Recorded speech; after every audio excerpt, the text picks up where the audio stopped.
Bueno, empezamos hoy con intro nueva, como podrán haber visto. Le agradecemos ahí a Mariel, quien es la que habita los territorios continentales de Photoshop, ¿no? Yo la miro ahí un poco en mi pequeña isla oceánica del Paint. Nada, le agradecemos porque le da un poco de color a estas clases que de otra manera por ahí se volverían un poco demasiado grises. Así que bienvenido el color, bienvenida a esa clásica modernidad de esas franjas que se van moviendo al ritmo de la música, y vamos a ver que también nos vamos a ir con algo parecido.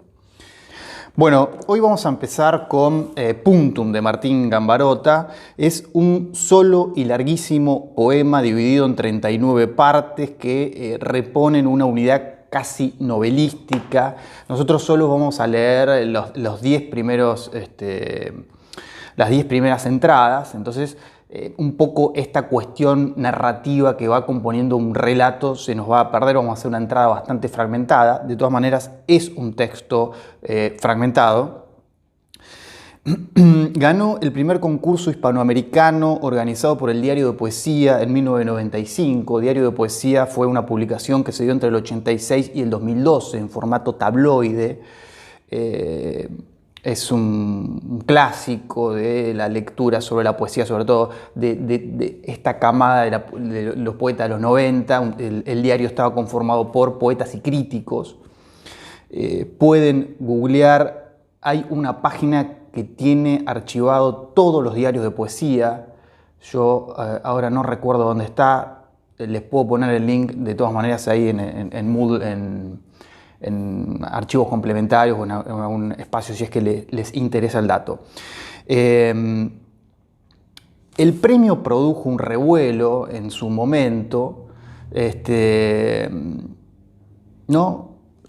El hecho de premiar este texto era premiar un estilo, ¿no? Contra otros más canonizados, ¿no? Quiero decir, hoy no nos sorprende que un texto de estas características haya sido premiado, pero en ese momento era una posición política darle un premio a Punctum de Gambarota, no específicamente a Punctum, sino un texto de este tipo, que trabaja con materiales degradados, donde el motivo del poema parece rebajado por momentos y sobre todo por algunas operaciones políticas que en el contexto de los 90 parecen como que sacuden al campo literario nacional y que tienen que ver con volver la mirada a los 70. Desde los 90, que es una década muy particular y que ahora vamos a ver un poco a partir del poema algunas características, ¿no? Damián Celsi, es un crítico que ha estudiado mucho la poesía de los 90, dice sobre el texto, y vamos a una placa, dice: lo notable del texto es que su construcción reposa sobre 3 líneas de fuerza que daban una respuesta muy convincente a la coyuntura de un joven de los 90 que, como sabemos, un poco más allá de las verdades sociológicas al paso, tenía dificultades para encontrar algo muy apasionante en el momento que le había tocado vivir. La música ya no era tan buena como en la década anterior, la narrativa estaba incluso un poco peor que ahora y la política quedaba descartada como un ámbito en el cual comprometerse. Mirada con cierto cuidado, la estructura general de Punctum ofrecía una salida revisionista pero muy clara a esos 3 dilemas. El punk es Rapound y Montoneros. Ponerse a hablar de Montoneros en los 90 equivalía a tocar un tabú instituido por la democracia de Alfonsín en adelante, era hablar de una generación suicida que había fracasado.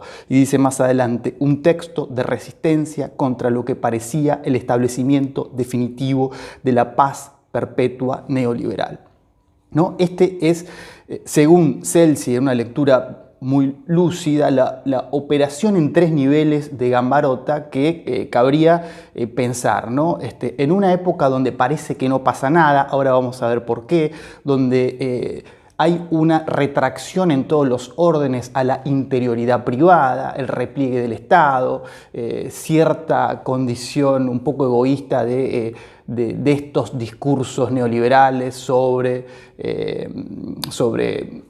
la preeminencia del mercado por sobre cualquier tipo de orden, ya sea social, ya sea político, ya sea religioso, lo que fuera, acá lo que priva es el mercado. Gambarota mira hacia atrás y trae al punk, ¿no?, como una corriente estilística que va a transformar en clave literaria, ¿no?, esta corriente musical que se da en los 70 y 80, sobre todo en Estados Unidos y en el Reino Unido, con mucha impronta contracultural. Es una música directa, sin grandes ornamentos, sin grandes complejidades, por momentos algo ruidosa, podríamos relacionarlo con cierto realismo sucio. Ezra Pound, que algo habíamos dicho en la clase pasada, él pertenece a este movimiento del imagismo, poeta norteamericano con 1.000.000 de complejidades que nosotros, digo complejidades en su factura literaria, pero también en sus pronunciamientos políticos, que afectan a su... él apoyó el fascismo italiano, fue exiliado a Estados Unidos, hay toda una situación ahí si quieren investigar. Básicamente... Una literatura interesantísima, enciclopédica, hace una recuperación también de la cultura clásica, de la poesía antigua, y la trabaja a partir de una mirada moderna. Él proponía una poesía pegada al hueso, él habla del tratamiento directo de la cosa también, ¿no? Un poco ahí en cierta idea del punk, sin que sea el punk, porque hace un trabajo muy sofisticado con la palabra y con la lengua, recupera unas cuestiones también de lenguas del latín, y está en contra sobre todo de esa efusión sentimental exacerbada que caracterizaba al poeta romántico. Podríamos ahí trazar también como un corte con esa idea, o como no sé si un corte o determinada tensión, ¿no? Todos los poetas que están dialogando un poco con ese perfil de poeta romántico y lo hacen a su manera, ¿no? Acá Gambarota también, en algún sentido, vamos a ver, sobre todo con esta degradación del objeto, decíamos. Y finalmente Montoneros, ¿no? Década 60, década del 70, ahí yo creo que es la parte más fuerte. Quizás nosotros en los 10 primeros apartados no lo vamos a encontrar tanto, habría que leer todo el poema que está colgado en internet, quien le interesa lo puede trabajar, es un poema difícil de todas maneras. La izquierda armada peronista, ¿no? Es decir, esta operación de traer a Montoneros en la década del 90 es una operación fuerte, Vamos a ver por qué significa la década del 90, ¿no? Porque yo además doy por sentado unas cosas, yo me considero hijo de los 90, en el sentido de que crecí en esa década, y para mí todos los que más o menos están para abajo en edad, vivimos las mismas cosas. Si usted tiene 18 años, ¿no? Los 90 quizás les resulta como a mí los 70, ¿no? Que lo veo en los libros, los documentales, lo que fuere. Pero bueno, entonces vamos a ver un poco qué significaba traer a Montoneros, traer a los 70, traer una época tan pesada, que nosotros veíamos con Perlonger, traerlo a los 90, ¿no? A esta paz perpetua neoliberal, una paz, parece que no pasa nada, están pasando un montón de cosas, pero parecería que no pasa nada. La construcción mediática es que el fin de la historia, ¿no? El fin de la historia de Fukuyama es de este momento. Entonces, Gambarota forma parte de la segunda mitad de la generación de los poetas de los 90. Poeta de los 90 es, me acuerdo de Alejandro Rubio en Facebook, que es uno de los poetas de los 90, puso en un momento una serie de nombres y características que están asociados con esta corriente, y un poco en chiste, él tiene un sentido del humor muy ácido, muy fenomenal. No me acuerdo cuál era el remate, pero básicamente mostraba como una gran bolsa de gato, ¿no? La poesía de los 90 como una bolsa de gato, difícil encontrar algo sólido y compacto que los reúna, aunque por supuesto existe, hay tesis doctorales que trabajan esta categoría y lo trabajan de manera muy coherente. Pero quiero decir, poesía de los 90 no deja de ser una categoría problemática. Ahora, la segunda parte de la década, la segunda parte de la poesía de los 90, es la poesía que empieza de nuevo, porque había dejado de ser así, a mirar la política, ¿no? Entonces, Gambarota corresponde con esta parte que, creo yo, cierra con poesía civil de Raimondi, ¿no? Lo tenemos en el programa Raimondi, ustedes lo van a tener, es profesor acá de la Universidad del Sur, lo van a tener en literatura contemporánea. Poesía civil, por supuesto, que está atravesadísimo por cuestiones políticas y sobre todo por cuestiones históricas. Es una poesía que en algún punto va por otro carril que Gambarota, ¿no? Va por otro carril. Con respecto a la moral poética del texto, de Puntum, hay una reseña ahí en página 12, yo recorté un parrafito que señala el trabajo con los restos, que sería interesante pensar. También qué significa hacer un trabajo con los restos en la década del 90, donde la pobreza es del 50%, donde el paisaje urbano se llena de personas que están haciendo un trabajo con los restos. Quizás sea un poco traído de los pelos esta lectura, pero la propongo.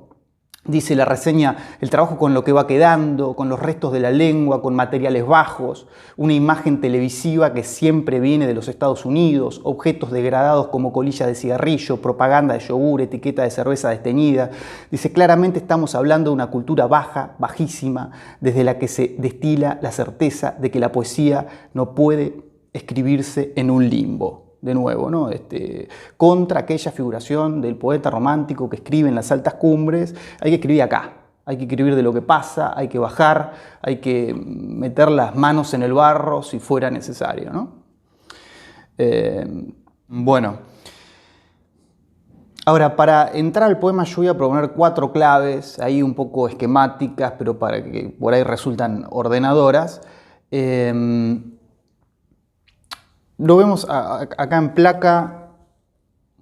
Yo digo, pensar algunas cuestiones que tienen que ver con el pauperismo o la precarización, ¿no? Estamos de la mano en estos momentos de la flexibilización laboral. Yo creo que eso impacta en el poema en determinados elementos pobristas que se relacionan con la tercera clave de lectura, que sería la época. Es ver cómo los elementos más contemporáneos al poema están incluidos dentro del texto.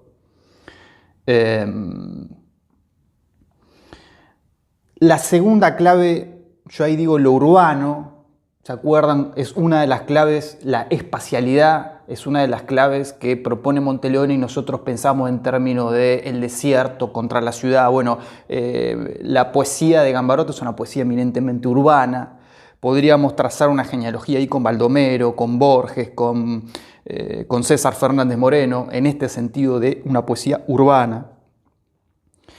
Y finalmente, el verso libre como reflejo del pensar, sentir, para seguir pensando al de Bertov, ¿no? Para recuperar un poco lo que estuvimos viendo en la clase anterior y verlo en algunos fragmentos que acá aparecen bastante de manera explícita.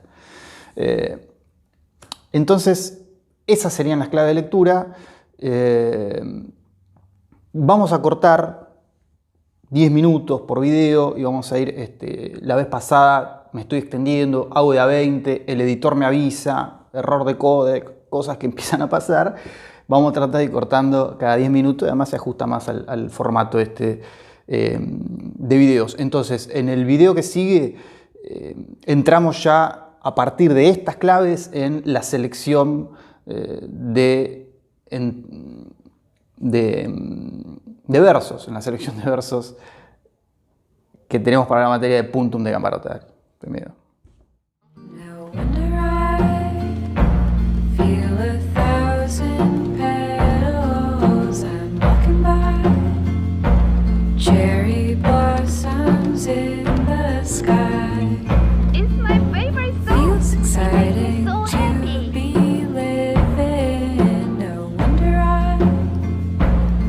So tired.